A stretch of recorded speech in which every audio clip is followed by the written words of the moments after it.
to time, and you lay down your life to save us, and you took all our shame on the cross. He was led, and now you're taking us higher, 'cause we go from glory to glory to glory. We'll never be the same, we'll never be the same. We go from glory to glory to glory. We're forever changed, forever changed. And you call me a friend, and brought into your endless kingdom. And by the blood I was made, no longer a slave. And now you're taking us higher. We go from glory to glory to glory. We'll never be the same, we'll never be the same. 'Cause we go from glory to glory to glory. We're forever changed, forever changed. And until we reach that day, love conquers everything. We'll cry in anthem singing, holy, holy. And when we see that day, we're standing face to face. We'll shout in anthem singing, holy, until we reach that day. Love conquers everything. We'll cry in anthem singing, holy, holy. And when we see that day, we're standing face to face. We'll shout in anthem singing, holy, holy, yeah.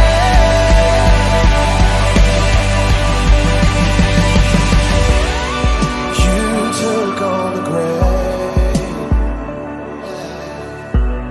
so not even death can shake us. The victor has won, and heaven has come, and now you're taking us higher.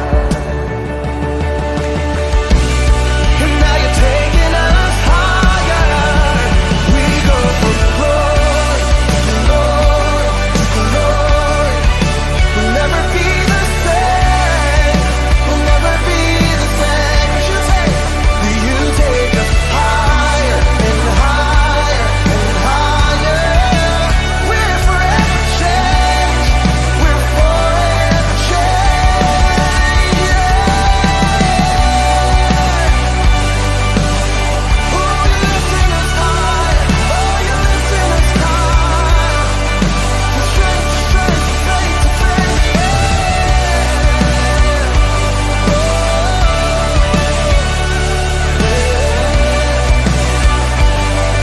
sing, we go from glory, we go from glory to glory to glory.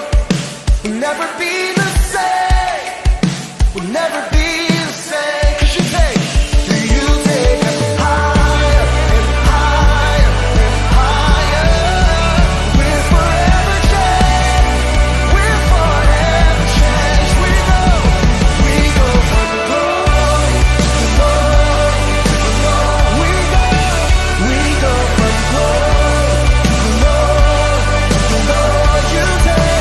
You take us higher and higher and higher. We're forever changed, forever changed.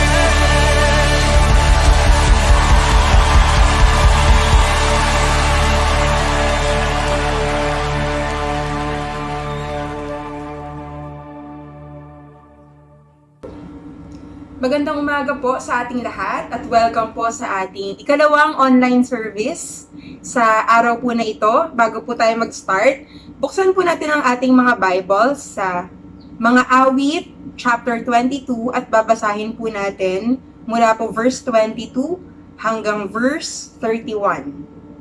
Ang sabi po dito, mga ginawa mo'y ihahayag ko sa aking mga kababayan, sa gitna ng kapulungan ika'y papupurihan. Kayong lingkod ni Yahweh, siya'y inyong purihin. Kayong lahi ni Jacob, siya'y inyong dakilain. Bayan ng Israel, luwalhatiin siya't sambahin. Mga dukhay di niya pinababayaan at hinahamak. Hindi siya umiiwas sa humihingi ng paglingap. Sinasagot niya agad ang mga kapuspalad. Verse 25, Ginawa mo'y pupurihin sa dakilang kapulungan, sa harap ng masunurin mga lingkod mong hinirang. Ang panata kong handog ay doon ko iaalay. Ang naghihikahos ay sasagana sa pagkain, mga lumalapit kay Yahweh, siya'y pupurihin. Maging sagana nawa sila at laging pagpalain. Verse 27, Mga bansa sa lupay kay Yahweh magsisibaling. Lahat ng mga lahi maaalala siya at sasambahin. Kay Yahweh nauukol ang pamamahala, naghahari siya sa lahat ng mga bansa. Magsisiluhod lahat ang palalo at mayayabang, yuyuko sa harap niya mga taong hahatulan. Mga susunod na salinlahi maglilingkod sa kanya. Ang tungkol sa Panginoon ay ipapahayag nila. Maging ang mga di pa isinisilang ay babalitaan, iniligtas ni Yahweh ang kanyang bayan. Amen. So, dito po sa ating binasa, makikita po natin yung pagtulong at yung paglingap ng ating Panginoon po sa atin na sa gitna po ng kahit anong bagyo, sa gitna po ng kahit anong kahirapan, na kapag narariyan po yung paglingap at yung pagsama ng Panginoon po sa atin, ay hindi po tayo mawawalan. Sinabi po dito sa binasa natin ang mga mahihirap o ang mga nagsasuffer ay hindi niya hahayaan na magutom, hindi niya hahayaan na maging alone, hindi po ba? Dahil sa pangako pa lamang ng Panginoon, hindi niya tayo iiwan at hindi niya tayo pababayaan. At makakasiguro po tayo, because we are declaring, we are coming from the victory of Jesus. Makakasiguro po tayo sa pagliligtas po niya sa buong sambayanan po natin. At hindi lang po sa sambayanang Pilipino, kundi sa buong mundo na sa panahon po ngayon na nagsasuffer tayo sa pandemic po na COVID-19. So, bago po tayo mag-start sa ating pong pag-aawitan, manalangin po muna tayo.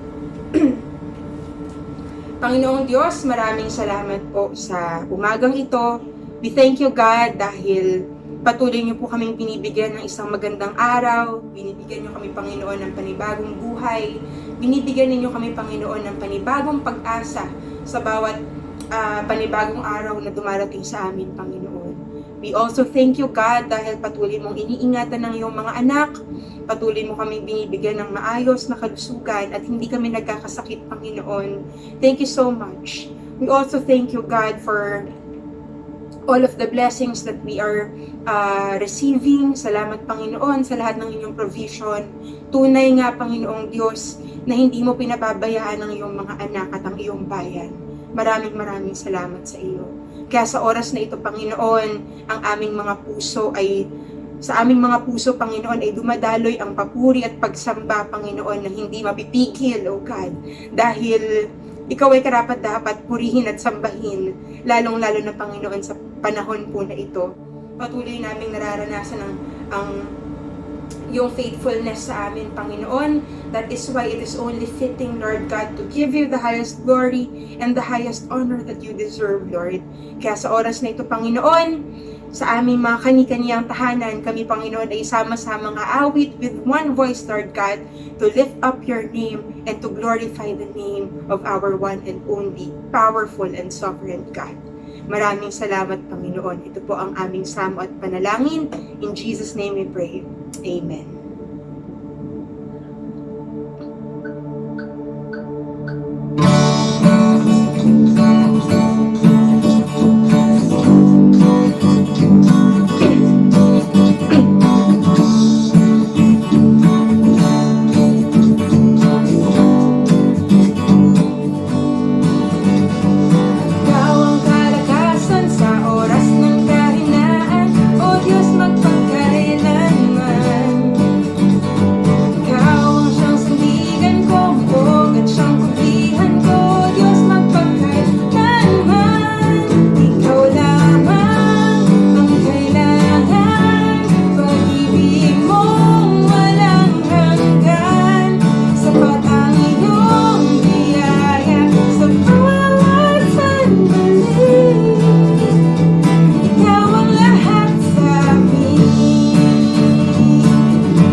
Patuloy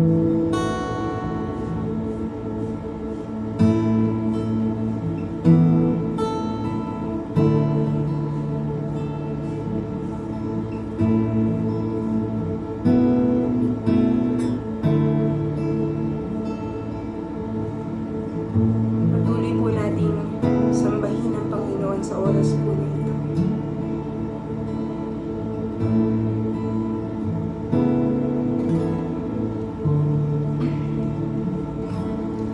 Nanunumbalik sa iyong paglinga,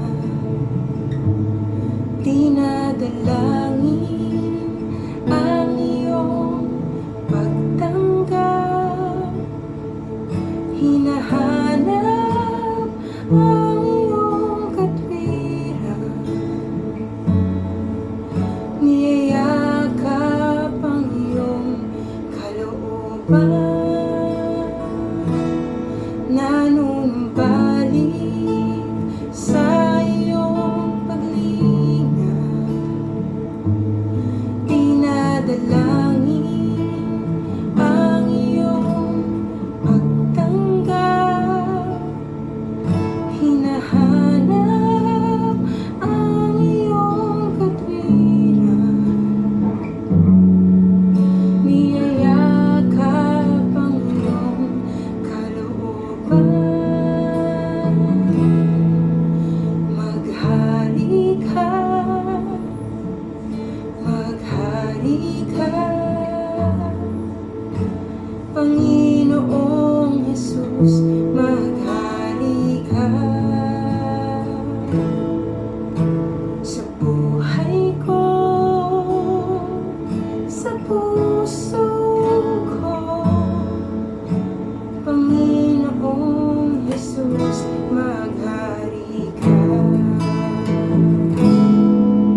aming inawit, Panginoon.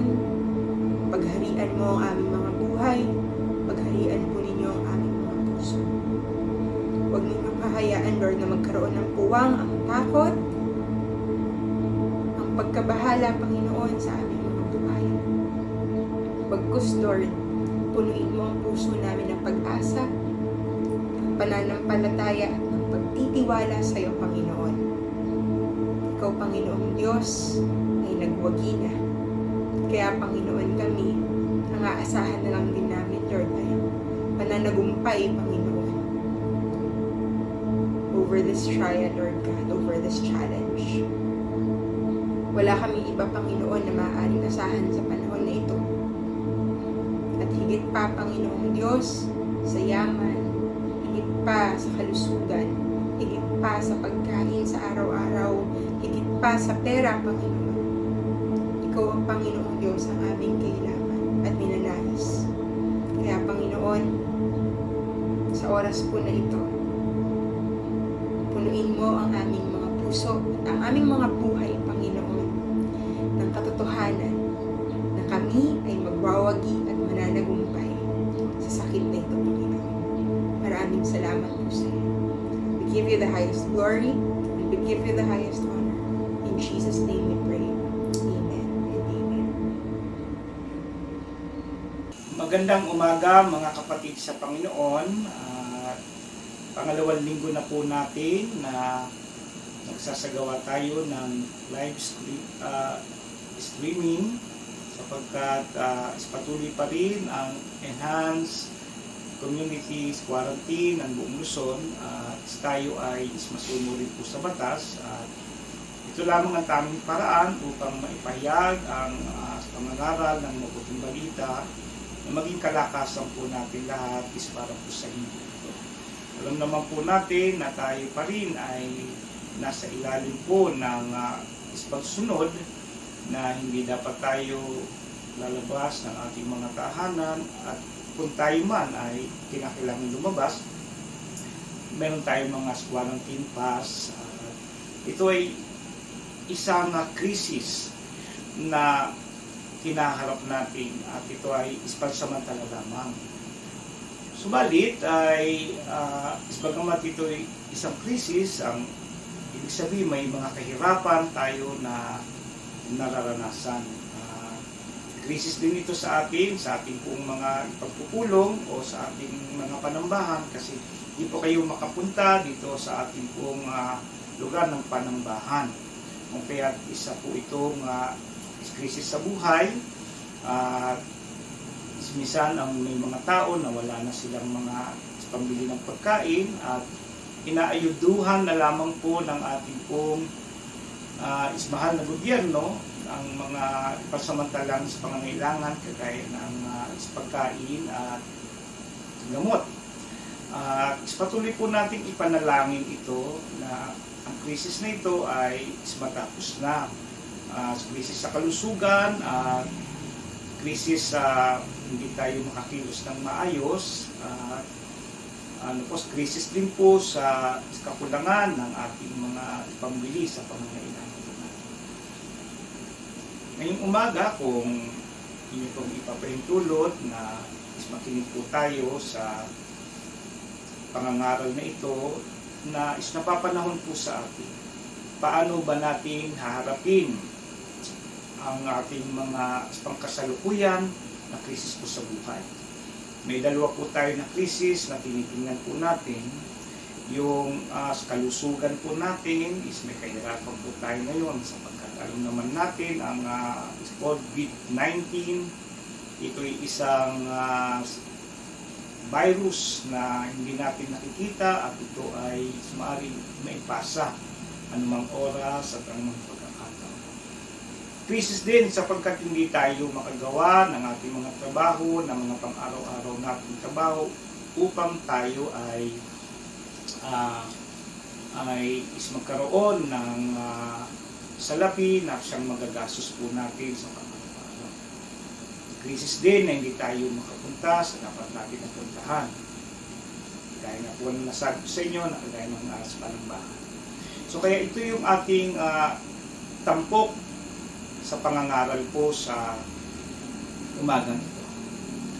Alam naman natin na tayo mga Kristiyano ay laging in-encourage na magmahalan at magtulungan. At natutuwa tayo na pakinggan natin ang mga positibong bagay sa mga pangangaral at maging sa mga pagtuturo.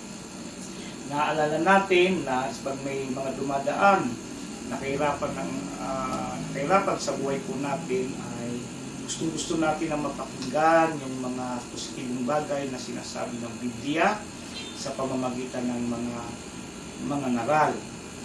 Subalit po mga kapatid ay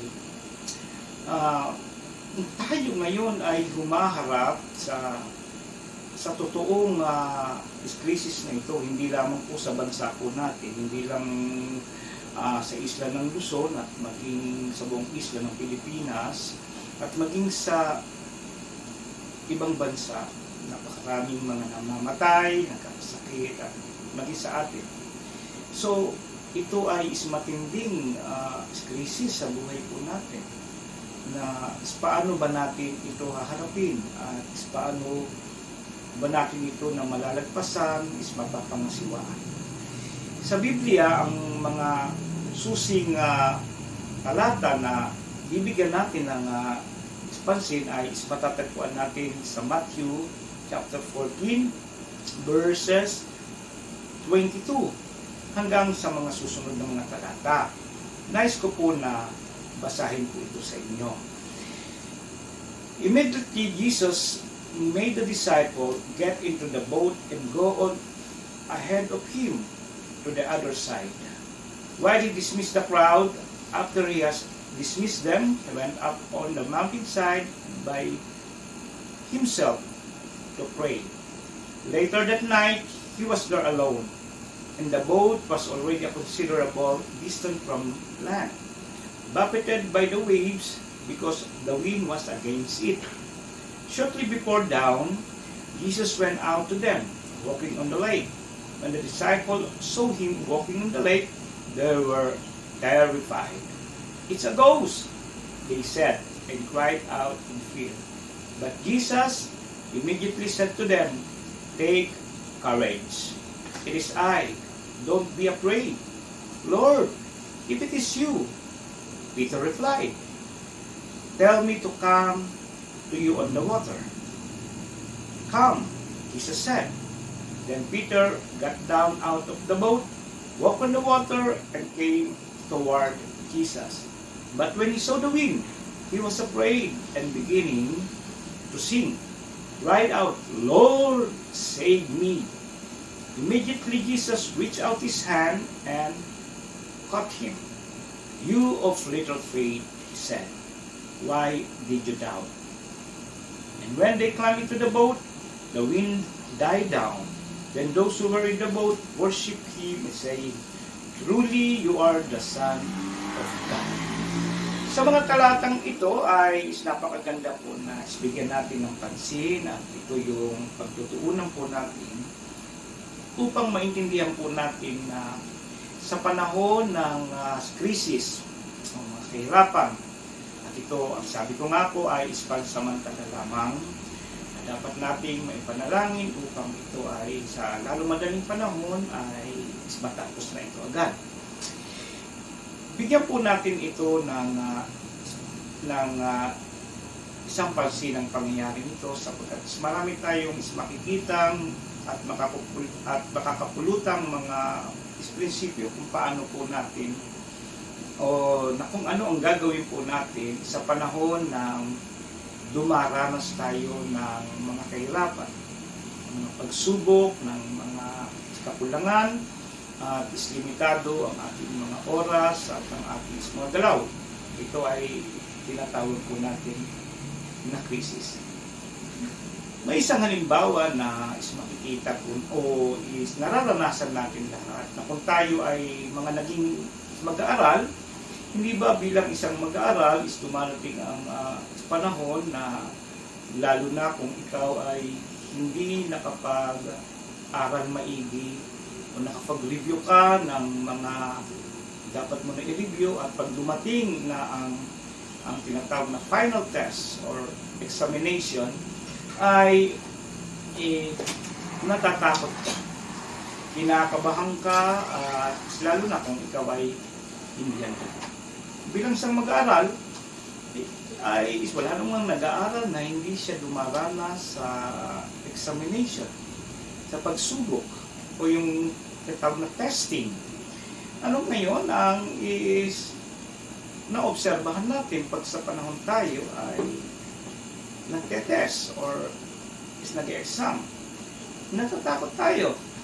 Lalo na kung hindi po tayo naging handa sa mga maaaring maitanong upang subukin na kung tayo ba lahat ay mayroong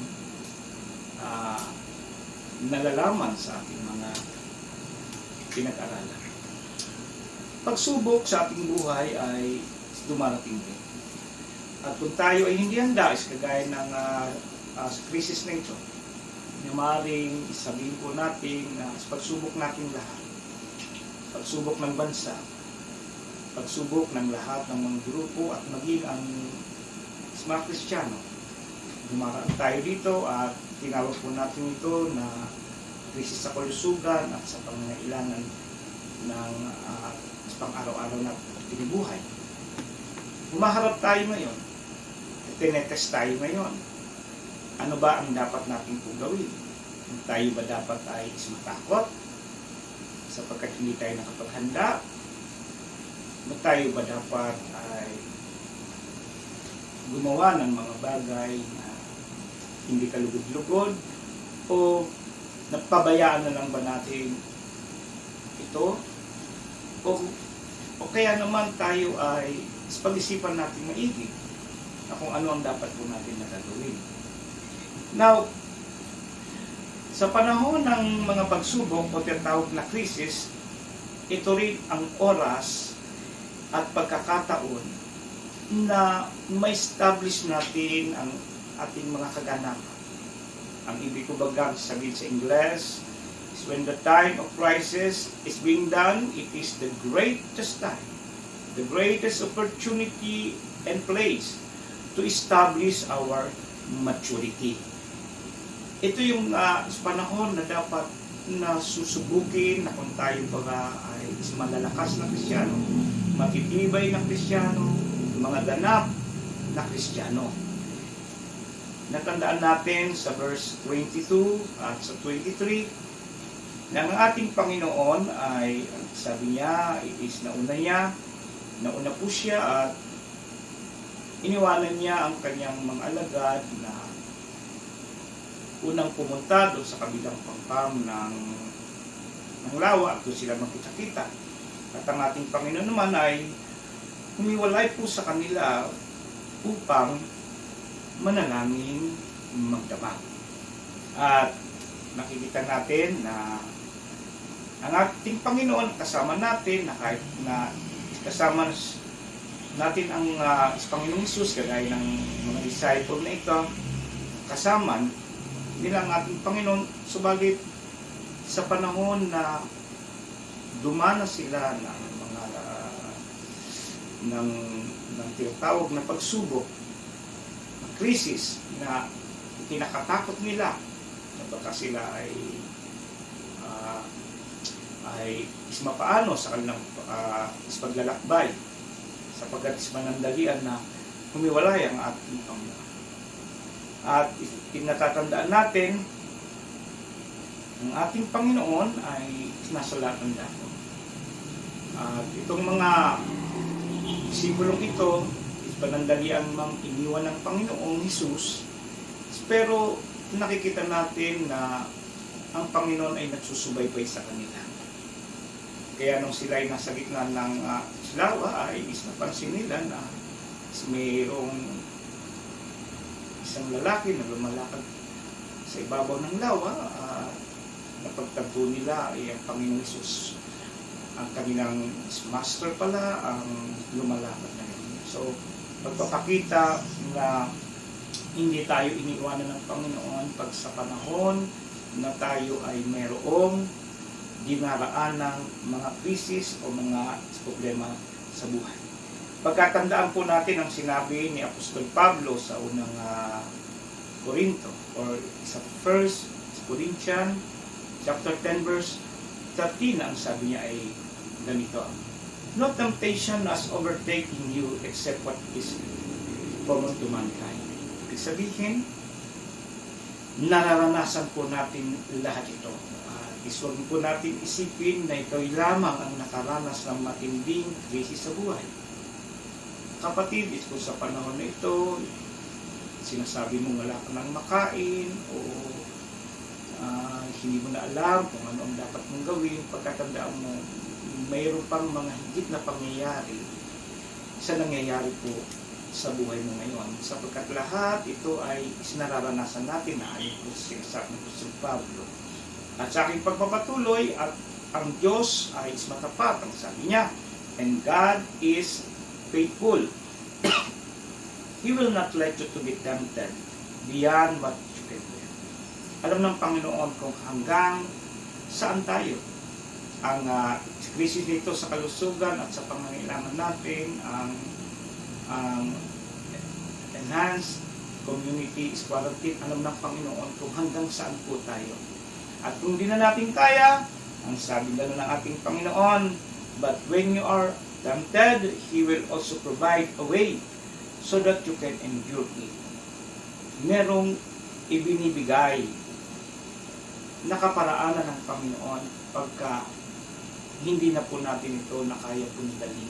Ang krisis sa buhay, pagsubok, kung hindi na po natin kaya po nadalhin, ang Panginoon na ang gagawa ng lahat ng mga kaparaanan upang tayo ay tulungan ng ating Diyos na mapagmahal. Ang mga krisis na ito, mga kapatid, ay hinaharap natin para madetermina yung ating tinatawag na maturity. At maalala natin na may mga itinuturo ang Panginoon sa atin sa scriptures, sa pagbabasa natin ng Biblia, sa maraming mga bagay na itinuturo sa atin ng ating Panginoon. At ang pagiging ganap, ang pagiging matured na Kristiyano ay is mahalaga sa Panginoon. Sapagkat dito lamang tayo susubukin ng Panginoon. Kung tayo na ba ay handa sa mga masigit pang mga bagay na ipapadaan po sa buhay po natin. So kaya tayo ay nagkakaroon ng mga krisis na kagaya nito. At kung po natin ito masyadong alalahanin sapagkat alam natin na pagkatapos nito ay may magandang magaganap sa ating pamilya, sa ating buhay, sa ating iglesia, sa ating bansa, at sa mundo ito. Ganyan ang Panginoon sa atin. Na pagkatapos po ng testing, pagkatapos ng mga krisis, ang Panginoon ay nagpapakita ng magandang mga bagay sa atin. Na kung tayo ay nakalagpas po sa mga krisis na ito, alam naman po natin na ang krisis is pag hindi po natin hinarap na maayos, ito ay sisira sa ating buhay. Sabi ko nga po, crisis ay pag hindi natin hinarap ng maayos, sisirain ito ang ating buhay. Pero sa katunayan, ang krisis ay hindi po ito nakakasira na kung atin lang aalamin na kung paano natin ito haharapin. So, kaya po sa umagang ito is pakinggan po natin ang ilang mga pupunto na ano ba ang dapat po natin na gawin pag tayo ay nasa gitna ng mga krisis na kagaya ng mga nangyayari sa atin sa panahon na ito na nauubos na ang iyong salapi na para pagbiling pagkain, at kung meron ka man hindi ka makapunta sa dapat mong puntahan, at kung nandun ka man ay napakahaba ng mga pila, 1 metro ang layo pa, at is marami pang mga procedure na dapat natin gagawin. Is maraming mga checkpoint na iyo po na palagi madadaanan. Ano ba dapat ang ating gawin na bilang mga mananampalataya ni Kristo sa panahon o sa gitna na tayo ay dumaranas ng mga krisis na ito? Narito ang ilang mga bagay na makakapulutan po natin ng maaral at makukuha po natin sa mga susing talata na ating pong isnabasa kanina. Una, ang dapat po natin na gawin pag tayo ay nasa gitna ng mga krisis sa buhay na kagaya ng mga nangyayari sa mga oras nito, ang una po natin dapat na gawin ay alalahanin natin ang presensya ng Diyos. So, sa English, sabi nga, acknowledge the presence of God. Sapagkat, alam niyo po, nung mga nakaraang mga araw, is maganda po yung aking pong devotion is about the hiding place. Ang presensya ng Panginoon ang pinakamaganda na taguan ng ating buhay, sapagkat doon, sinasabi ng mga awit, we are all protected from any enemies ng buhay natin. At doon ay mararanasan po natin ang kapayapaan, ang kagalakan, iski nasa gitna tayo ng mga pangangailangan o nasa gitna man tayo ng mga kapahamakan. Kapayapaan pa rin ang mararanasan natin sapagkat walang pinakamainam na lugar sa buong mundong ito ay ang presensya ng ating Panginoon. So, ito po yung una na dapat natin po na gawin pag tayo ay nasa panahon ng mga kagipitan, mga kailangan, ay alalahanin natin ang presensya ng Panginoon. Hanapin natin ang presensya ng Panginoon. Kaya makikita niyo po rito na maaring ang mga kondisyon mo ay hindi maganda, hindi ka makalabas, hindi ka makakain gusto mo, hindi ka makapunta, pero ang presensya ng Panginoon ay napakadaling hanapin, napakadaling puntahan. Isang luhod lamang po natin, isang titig ng mata, isang pagbibigay ng panahon, tawagin siya, mararamdaman natin ang presensya ng Panginoon. Sa ating susit talata ay makikita po natin sa mga talatang 25 ng ating Panginoon, ang sabing ganon, Jesus appeared to them, na doon sa verse 25, kung aking pong babasahin, shortly before dawn, Jesus went up to them walking on the lake. Biglang nagpakita ang Panginoong Jesus sa kanila. Bakit? Sapagkat alam ng Panginoon na sila ay may pangangailangan. Alam ng Panginoon na sila ay nagugulumihanan, natatakot. At sabi nga sa verse 26, they were all terrified. And suddenly, it is because merong lumalakad sa tubig. So, natakot nga sila, sabi nila, multo. Subalit ang ating Panginoon ay nagpakilala na hindi siya multo. So dito, sa presensya ng Panginoon ay is napakahalaga ito sa atin, lalo na sa panahon ng mga krisis sa buhay, sapagkat dito ang Diyos, pag naramdaman natin, nakapagbibigay ito ng kapayapaan at ng tatawag na kagalakan. So kaya dapat natin na isipin ang Diyos ay nasa atin. Kaya nga po tinawag siyang Emmanuel. God is with us. So dapat lagi natin isipin na nasa atin ang ating Panginoon. At sa anumang oras ng kagipitan at sa mga post-crisis na ito, ang Diyos ay pwedeng magpakita sa atin ng mga kapahayagan, mga bagong mga kapahayagan para sa ating buhay. Pwede rin siya makapagpakita sa atin ng mga panibagong mga gagawin, mga kaparaanan. Ang sabi nga po, mas siya magbigay ng karunungan at mga kaalaman. So kaya, kung tayo lamang po ay laging nagbabasa ng Biblia, nag-aaral, devotion, ay higit pa roon ang siyang ipapakita sa atin ng Panginoon at mararanasan natin na ang mga krisis pa lang ito ay kaya-kayang harapin kung tayo ay nasa presensya ng ating Panginoon. So, minumungkahi ko mga kapatid sa inyo na isa panahon ng krisis sa buhay, alalahanin natin ang presensya ng Diyos. Acknowledge the presence of God. Ang isang mungkahi ko is para maalala nyo, maramdaman nyo ang presensya ng Panginoon.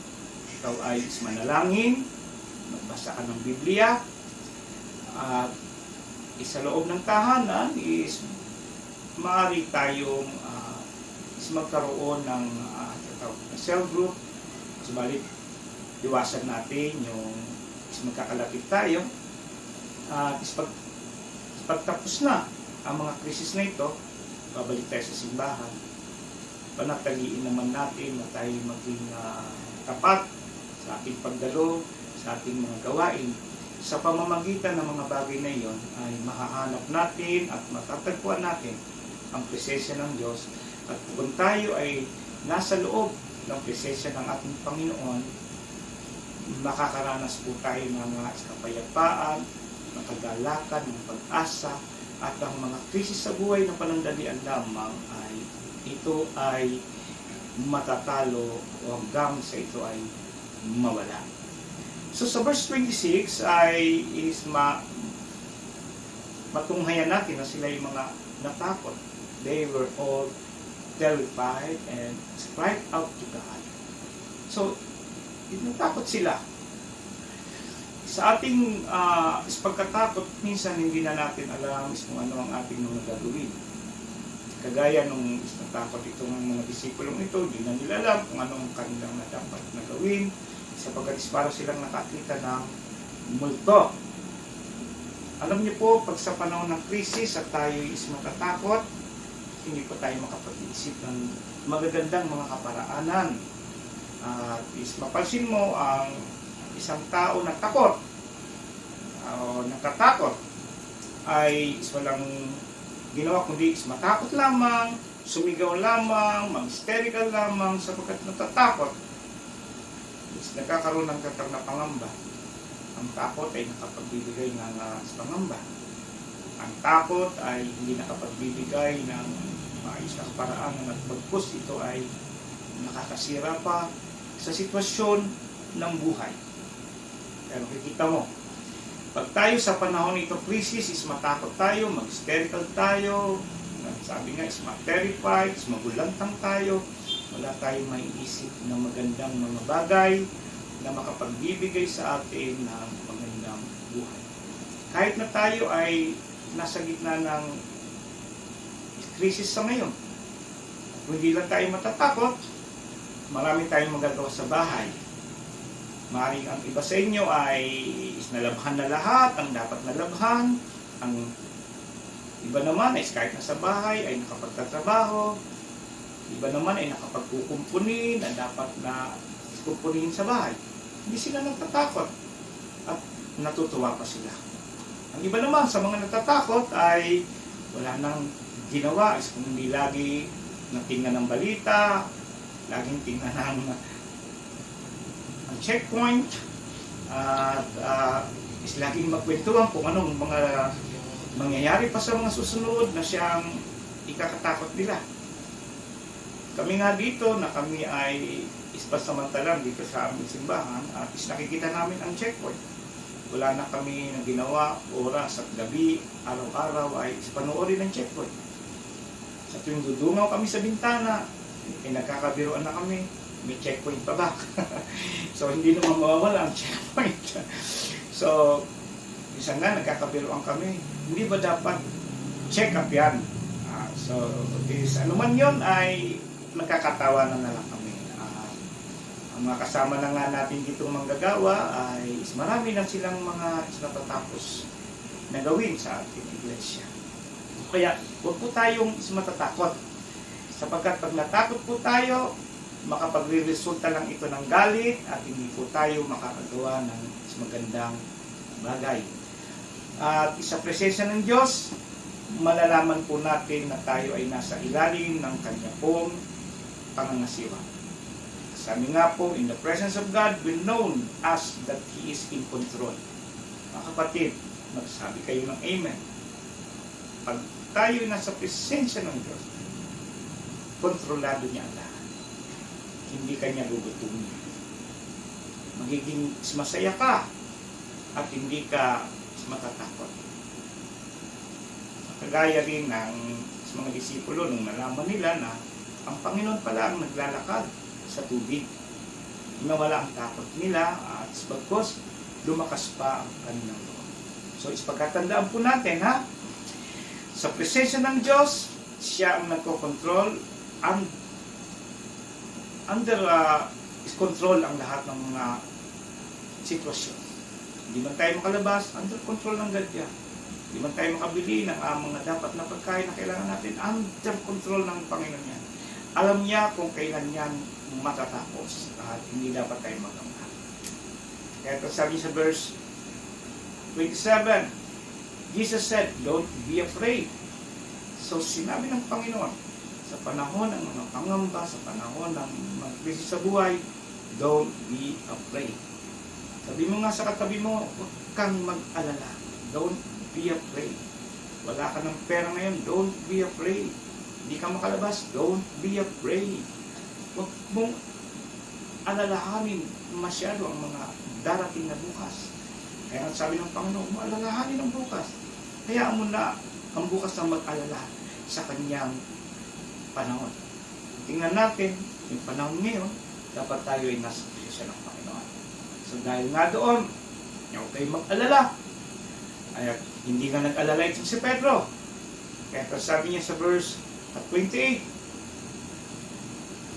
tell me to come in the water. Gusto ni Pedro, dahil hindi na siya nag-aalala, gusto niya lumapit sa Panginoon at lumakad din sa tubig.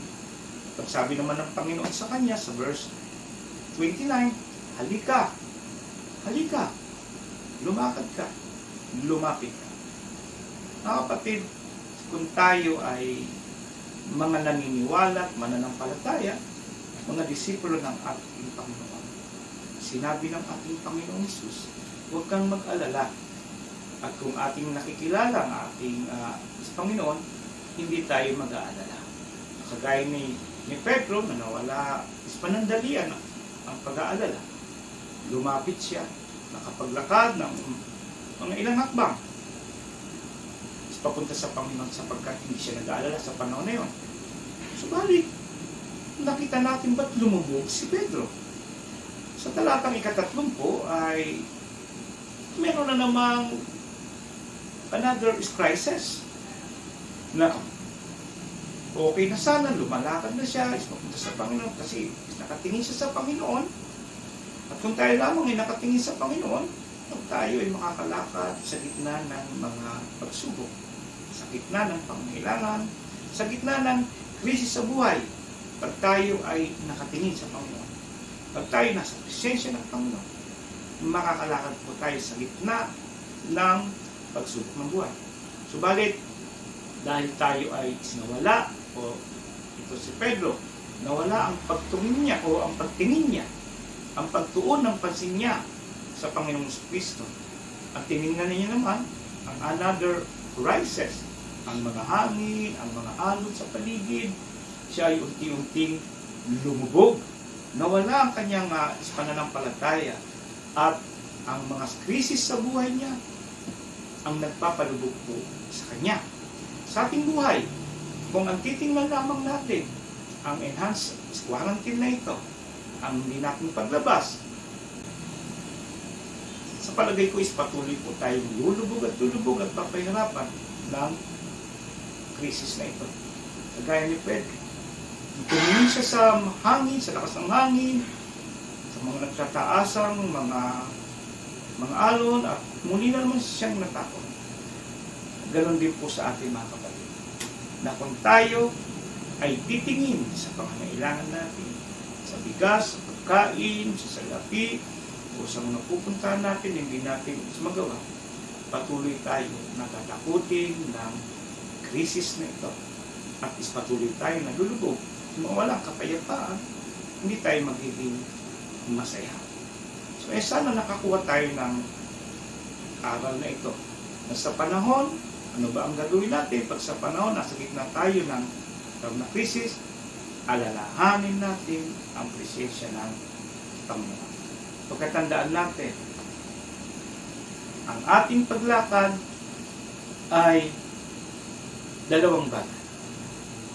Dalawang bagay, spiritual at sensual. Sabi nga po, sa if Christian walk on Christ's, two things may he walk through. First, spirituality, and second, sensuality. Pagkatandaan natin, faith in God is spiritual senses. Feeling the wind, yung naramdaman ni Pedro na malakas ang hangin, that is sensuality. Pagkatandaan natin, ang kalaban ng Diyos, ang demonyo, sa panahon ng crisis, ay laging magpipreach sa iyo ng what if. What if? So, lagi kang binibigyan ng pangamba. Lagi kang inilalagay sa gitna ng pagtatanong. Pero kinakailangan natin ng isang pananampalataya. Isang pananampalataya na magbibigay sa ating buhay ng buong pagtitiwala sa Panginoon. Kahit anumang mangyari, hindi tayo pababayaan at iiwanan ng ating Panginoon.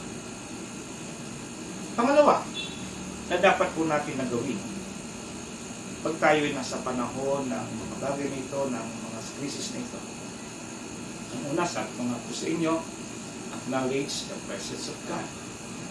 Ang pangalawa naman ay believe in the power of God. Maniwala tayo na ang kapangyarihan ng Diyos ay hindi nagbabago, sapagkat ang Diyos ay hindi nagbabagong Diyos, na kung siya yung Diyos na nakapaghati ng dagat, nakagawa ng mga himala noong unang panahon, ngayon din ay pwede niya po ito nagawin at higit pa. Sa susunod na panahon ay pwede pa niya ito gawin, sapagkat ang Diyos ay hindi nagbabago. Siya ang kahapon, ngayon at magpakailanman. So, sa verse 31, makikita po natin doon na sumigaw po itong si Pedro nung siya ay lumubog sa tubig.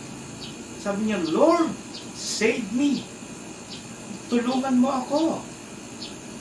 Sapagkat walang ibang katawagan naman ito si Pedro kundi ang Panginoon.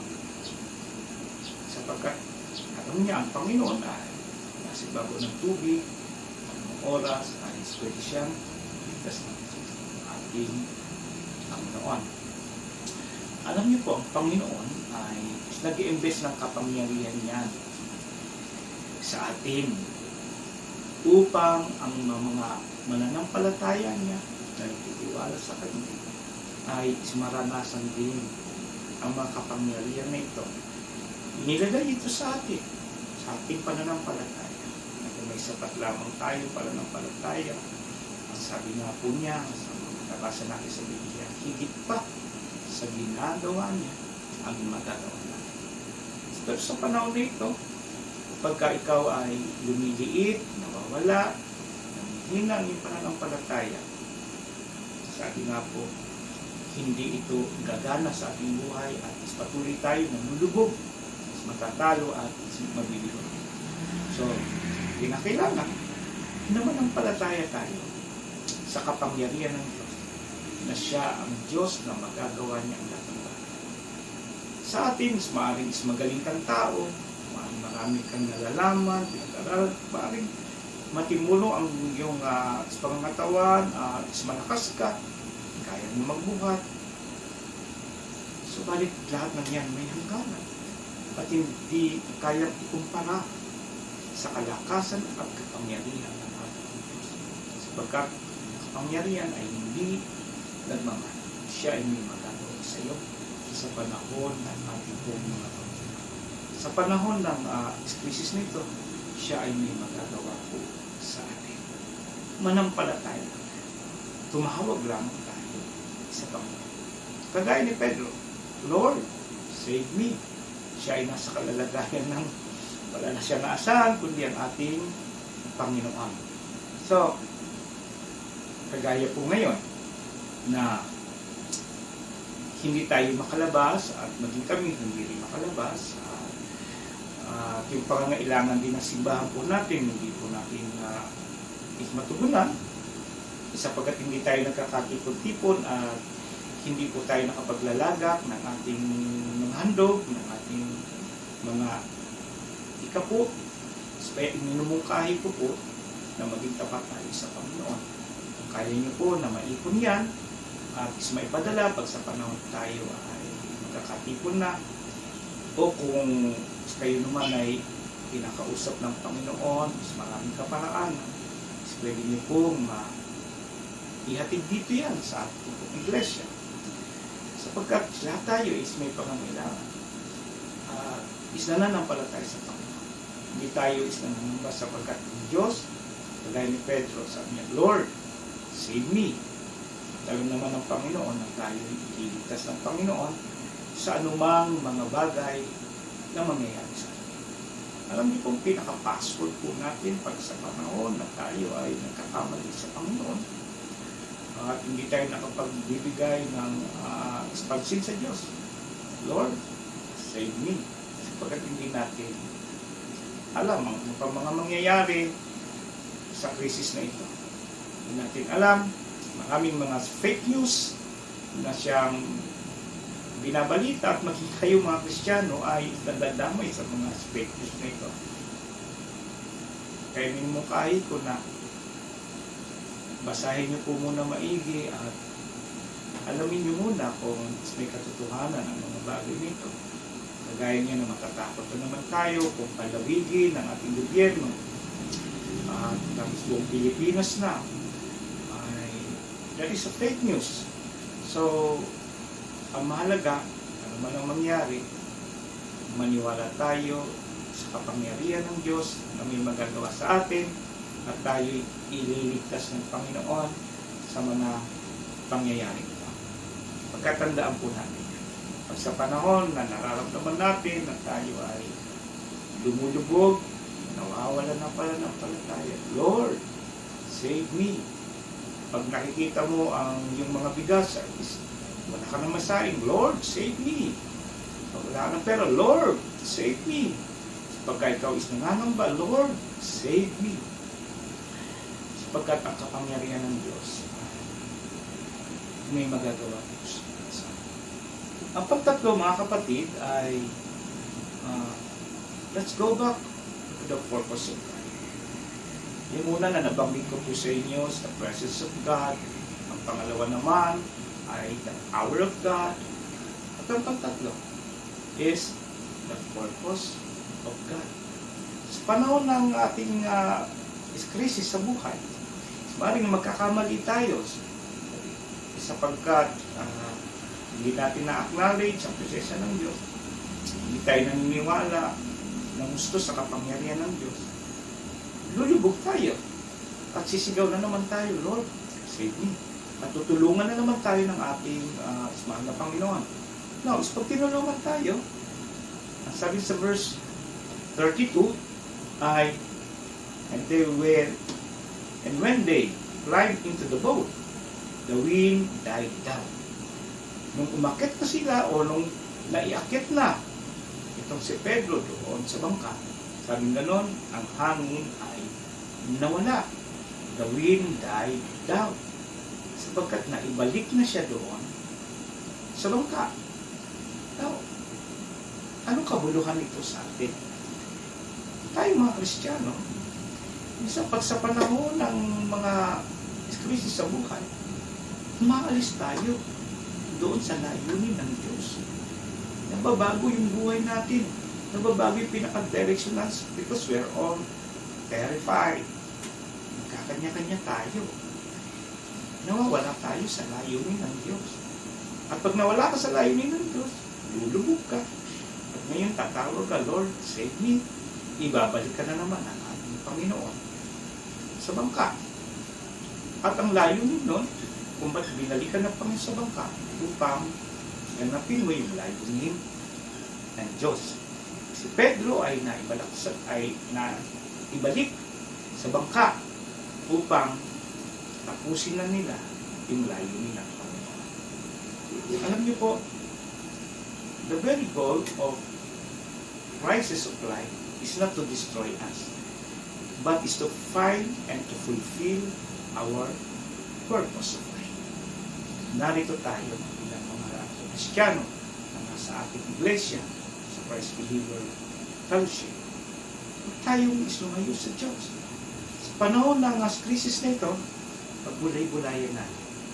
Paano ba tayong makababalik sa presensya o sa layunin ng ating Panginoon?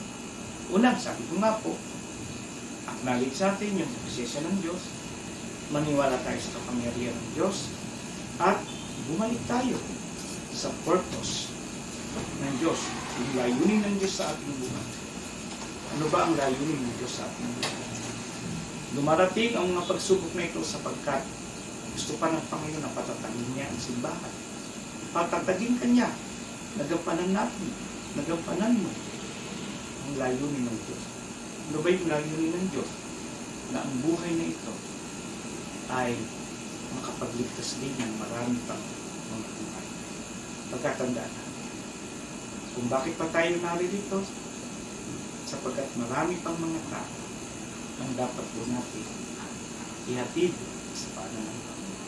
Na kung tayo ay nakararanas ng mga kapighatian na ito o ng mga krisis dito, mas lalo pa ang mga tao na wala sa Panginoon. Kung tayo ngang nasa kaliwanagan, ay ipinararanas ito ng Diyos sa atin. Paano pa kaya ang kaibigan mo, ang kapatid mo, ang kamag-anak mo, ang pamilya mo? So kaya, balik tayo sa layunin ng Diyos. Let's all go back in the purpose of God. Itinayo ng Panginoon ng Iglesia upang ipangaral ang mabuting balita, upang sila ay sikapin natin na maging tapat na disipulo ng Kristo na sumusunod din sa utos ng Panginoon Jesus. Sa umagang ito, maring hindi tayo nagkakatid. Magbalak ka, magplano ka, na pagkatapos ng krisis na ito, magbabalik ka sa layunin ng Diyos. Na ipagagamit mo yung buhay mo na para sa kaligtasan ng kaibigan, ng iyong kumpare, ng iyong kumare, na kasama mo sa iyong opisina o nakaklase. Pagkatandaan mo natin. Ang krisis na ito ay dumadaan para sa mga nagkakapag. Pinadaan tayo rito upang tayo ay maging matatag na Kristiyano.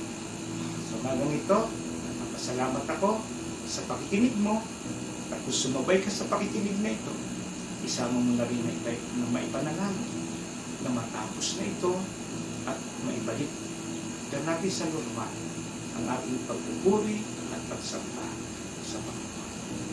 Gusto kong sumabay ka sa panalangin. Lahat ng mga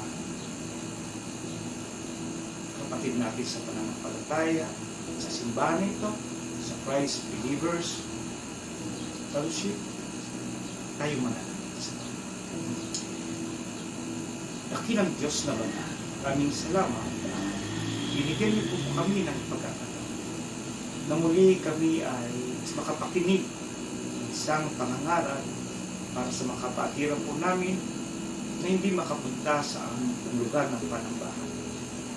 At kahit nasan man kami at kami nagkakaisa sa Espiritu at sa katotohanan, sumasamba at napupuri sa iyo. Salamat po sa iyo mga salita. Nakagaya po ng mga nabasa po namin, ang aming ng Panginoon ay hindi nagpapabaya sa amin. Nalalaman niya na kami ay dumaraan sa mga krisis sa buhay. Hindi niya po kami iniwanan o kaya inaalala po namin sa palagian ang presensya ng Diyos. At naniniwala kami ang kapangyarihan niya ang siyang makapagliligtas po sa amin. At higit sa lahat, babalik po kami, Panginoon, sa layunin ng Diyos na kami ay maglingkod sa Kanya at ikayati namin ang aming kapwa na wala pang maayos na relasyon at paglilingkod sa isang Diyos na buhay. Dalangin po namin ang aming buhay na iyo pong ingatan at pagpalain ang aming mga kapatid na nasa lahat man ng dako. At maging sa mga nakikinig na ito, sinagyaman niya ito ng papakinggan o hindi, pagpalain mo siya, Panginoon. At ang mga salitang ito na napanood niya ay maging pag-asa ng mga tao na naghahanap ng magandang buhay sa piling ng Diyos. Pagpalain mo, Panginoon, ang aming pong gobyerno. Bigyan mo sila ng mga karunungan at kaalaman upang is mapadali na maayos ang kinaharap po namin na sitwasyon. Ingatan mo at pagkabalutan sa banal na dugo ni Jesus ang mga health workers namin. At higit sa lahat, maging sapat ang pondo ng aming gobyerno upang matulungan ang mga tao, lalo na ang mahihirap sa kanilang pangangailangan. At alam naman po namin, hindi namin magagawa ito ng perfecto. Subalit naririyan ka, Ama, na nakatingin at meron pong pinaplano na gagawin na para sa amin, lalo na sa iyong mga anak. Salamat po sa iyong pong presensya. Salamat sa kapangyarihan mo po, O Diyos. At higit sa lahat, salamat na itinutuwid mo kami na kami lahat ay magsibalik sa layunin ng paglilingkod sa iyo. Pagpalain mo po kami, Panginoon, pagpalain mo ang aming church, pagpalain mo ang bawat sambahayan ng aming mga kapatiran, pagpalain mo ang aming bansa, pagpalain mo rin, Panginoon, na ang mga bansa na naapektuhan ng virus na ito. Alam po namin, O Diyos, ito ay isang panandalian lang na krisis ng buhay. Ito po ang aming mga panalangin sa pangalan ng anak na si Jesus. Amen. Kung sumabay ka sa panalangin na ito, ay natutuwa ako at nakikinig ka at naghahangad ka, may pagkagutom ka sa salita. At hanggang sa muli, at kung tayo ay ispatuloy pa rin na papalawigin or hanggat hindi pa natatapos ang enhanced community quarantine na ito, may live streaming pa rin tayo sa susunod na linggo. Susubukan at ispipilitin natin sa kalooban ng Panginoon na sa Miyerkules sa ating pong tinatawag na evening service ay magkaroon din po tayo ng live streaming. Maraming salamat po sa inyo at pagpalain po kayo ng ating Panginoon. God bless you.